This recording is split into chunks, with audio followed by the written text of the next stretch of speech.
Hi, today we are here at the beautiful Gazelle Valley in Jerusalem, and we're taking a look at the Nikon 200-500mm lens. This is the fourth telephoto zoom lens that we are reviewing here on LensVid. Previously we have reviewed the Sigma 150-500mm lens, the Nikon 80-400mm lens, and late last year we reviewed the Tamron 150-600mm lens. So it will be very interesting to compare our notes from all the other reviews to this lens. So let's start by taking a look at this lens, its build and its functionality. We just jumped back into our lab to take a closer look at the 200-500mm Nikon lens. We are shooting this segment using our overhead camera. You've seen this on our previous video where we shown you how to build it. Now the lens itself is very well built. It's made mostly out of metal with some plastic. It might not be as well made as the Nikon 80-400mm lens that we have reviewed here last year, but still very well made in general. Now in terms of the lens itself, as you can see, it's pretty big. Now let's compare it, for example, to the Nikon 70-300mm lens. As you can see, it's much larger and thicker. Now in terms of the length, the general length, we're talking about 267mm, but when you open it, let's put this aside for a second, it extends, and actually quite considerably. So this is the lens when it extends, and we're talking about 350mm. So if you compare it again to the 70-300mm Nikon lens, you can see that it's still much larger lens. So it's pretty huge. Now it's also pretty heavy. We're talking about a lens which is 2.3 kilograms in weight.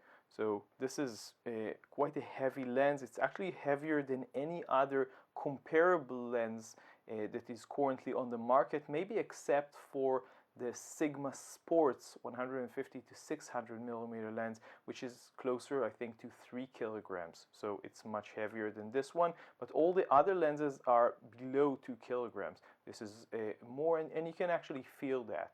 Now in terms of the front element, it's also a very thick lens with a very large front element. We're talking about 95mm filter, and you can see the cap here, very big. So this is not a small lens by any means. Now in terms of internal or optical construction, we're talking about 19 elements in 12 groups. It includes 3 ED elements, if you're interested in that. Now the focusing distance of this lens is 2.2 meters, or about 7.2 feet. Now this is more than the 80-400mm lens, but it's slightly below the 150-600mm Tamron lens, so somewhere in the middle. In terms of magnification, we're talking about 1:4.5. Not terribly bad, but definitely not a macro lens. We'll talk about macro capability in the field later on in this video. Now let's talk about the switches that we have here. We have 4 here plus another one here. So the top one is the focus. We have manual and manual override. So this is the first switch. The switches are very nice, just like more or less any other Nikon lens. Then we have the limiter. So we have either the full range of the lens, or a 6 meter to infinity. So in case that you know that you're going to shoot targets which are more than 6 meters, you can change the switch to this state and then shoot. For example, if you're shooting birds which are further away, you can use this, and we have done that, and it improves the focusing speed, I think, quite considerably. But in many situations you're not sure what exactly you're going to shoot. At least us, when we're in the field, we didn't know exactly what we will run into, so for most of the time we just left it on full. Now here is the VR, the vibration reduction, or image stabilization if you like. We have on and off, so fairly straightforward. And then we have the normal and sport. This is again something that you can find on a lot of Nikon lenses. This basically means you can change it from normal to sport if you only need a vibration to compensate for one plane. So for example, if you're shooting from, I think, a moving car or maybe just maybe a platform that moves somehow, you will use the sport. But for most users, you will just keep this on normal. Here you have the 200mm lock. So for example, if you're going to carry this in your bag and you want to make sure that it won't open in your bag, just lock it like this and then it won't open. Something interesting that we have found is that this lens, at least when it's new, and at least for us, didn't have any lens creep, which is really interesting because this is a really huge lens and very heavy with a lot of extension when it's open. So it was very interesting to see that it doesn't have any lens creep. Of course, from our experience, lenses over time tend to develop lens creep. So even if you get it and it doesn't have it, maybe in 1, 2, 3 years time, it will get some lens creep. So it's nice to have this lock anyway, either for travel or just making sure that the lens will not open when you're using it. So this is in terms generally of the build. One thing that we didn't mention is this collar. It's very well made out of metal. We use it basically of course, to attach it to a tripod. You can attach it to a monopod as well. The lens is not weather sealed, or weather resistant actually, I should say, unlike I think the 80-400mm, and this is probably part of the reason why it's less expensive than a 80-400mm.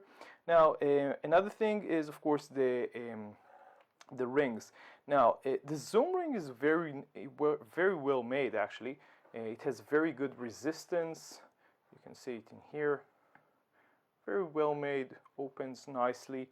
The focus ring on the other hand is fairly loose. You can even hear it, I think. Now, this is not necessarily bad because we've discovered that it's very easy to change it very slightly if you need to manage or to correct the focus. And as we've talked before, you have the manual override, which is nice. So this is not necessarily a bad thing, but you don't have the same resistance that maybe other more expensive lenses give you. And it has maybe slight amount of play here.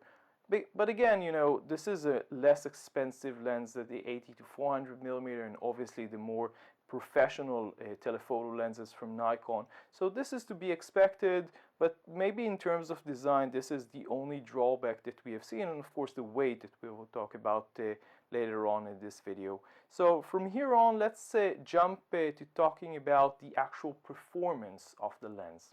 Let's talk performance, and we can start with the autofocus, which is decent, although not at the same level as some of the faster pull lenses from Nikon. As we have mentioned, from our experience, turning on the focus limiter seems to help. So if you know that your subject is over 6 meters or about 18 feet, turn it on.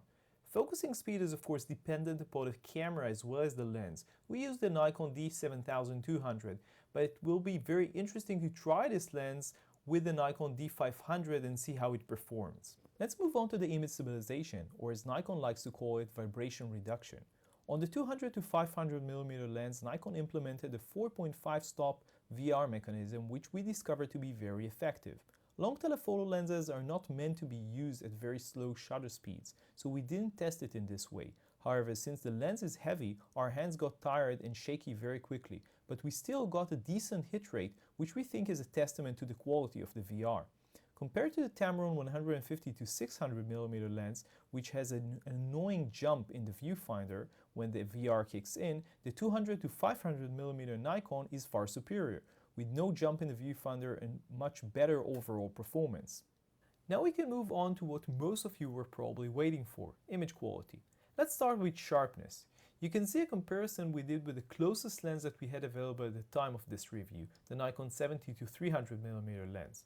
Both cover the 2-300mm range and do this at f5.6, so it was kind of interesting to see how they fare against one another. Again, both on the Nikon D7200. You can see from this image taken using a tripod and a timer at 300mm, which is the maximum for the 70-300mm, and at f11, that the Nikon 200-500mm lens is significantly sharper. Just look at the text. Of course, the Nikon 200-500mm lens can go much further than that, and at 500mm and at f11, the optimal aperture for this lens, you get a very sharp close-up. This is a 100% crop, and you can see just how sharp it really is. If you try to take the same image wide open at f5.6, you will quickly realize that this is simply not as sharp, which is probably another thing which separates it from the Nikon 80-400mm lens. On the D7200, we didn't notice any vignetting, even wide open, but this is hardly a fair test. You can see a few examples shot with different apertures with the lens, again very minimal darkening of the corners, which is usually less of an issue with what you shoot with long telephoto lenses, at least in our opinion anyway. Another thing that wasn't exactly fair, but also not really our fault, has to do with flare. We actually did encounter quite a bit of flare in some of our shots, especially against bright sunlight. But we suspect that this is because we didn't get a hood with the lens. The importer probably forgot, and we only found out after we took it from him. At any rate, this lens does come with a hood, and we are pretty certain that with it we would be looking at a very different flare results. Finally, we didn't encounter any chromatic aberration or significant barrel distortion for this matter with the lens. So let's try and conclude our experience with the Nikon 200-500mm lens. On the screen you can see some examples of unprocessed images and later on some quick videos that we have shot with the lens on the Nikon D7200, including a couple of close-up images. Again, this is not a macro lens, but you can get some decent close-up with it if you're in a pinch. Generally speaking, this lens is Nikon's answer to Tamron and Sigma's 150-600mm lenses. The optical design basically sacrifices some of the focal range, 50mm on the wide angle and 100mm on the tele, in order to get a slightly faster aperture of 5.6 versus f6.3. Is it worth it? Well, it really depends on what and where you're shooting. If you find yourself shooting in lighting conditions where every bit of light counts, it can definitely be an advantage. However, from what we have shown you in a previous part of this video, if you're looking for the best image quality out of this lens, and this goes for the Tamron as well, you will need to go down to about f11 anyway, so any advantage in aperture that this lens has is basically irrelevant. Plus you're getting a lens which is pretty significantly heavier than the Tamron and the Sigma Contemporary, which are not exactly light lenses in themselves. In our view, weight is really the biggest drawback of this lens. What we are really looking for, our dream lens if you like, as we mentioned a couple of times in previous videos, is actually a 500mm f5.6 prime lens with the same PF technology that Nikon implemented on its 300mm f4 lens, which should make this lens under 1.5 kilograms or just about under 3.3 pounds for not much more than this lens cost. Nikon can do this if it really wanted to, but we suspect that it feels that it can harm the sales of its Pro Series long telephoto prime lenses. Our suggestion, make this a crop lens, which could be an amazing lens for D500 users. Going back from Dreamland and back into this review, apart from the weight issue and maybe the low friction focus ring of the 200-500mm lens, this is a pretty solid attempt by Nikon. The VR is great, the build quality is very good, although you don't get weather sealing. Focusing is decent, although we would not call it fast, but you can improve it by using the limiter. Finally, the image quality when stopped down to f11 is certainly good, but undoubtedly, wide open, it's definitely not in the same league as the 80-400mm Nikon lens. As for the two Sigma lenses, we didn't test them yet, so we can't really comment, but the word online is that just like with the Tamron, we are looking at some very similar results with a bit lower image quality from the contemporary Sigma lens and maybe a little bit better image quality than the Nikon from the sports version. Price-wise, the Nikon 200-500mm lens is currently selling for around $1,400, about $350 more than the Tamron, $400 more than the Sigma Contemporary, and the Sigma Sport sells for around $1,800. Finally, the 80-400mm Nikon is the most expensive of the group at almost $900 more than the Nikon 200-500mm lens. This was our take on the Nikon 200-500mm lens. You can of course read the full review on LensVid and look at some test images that we have taken with this lens. As always, don't forget to subscribe to our YouTube channel. See you on the next video.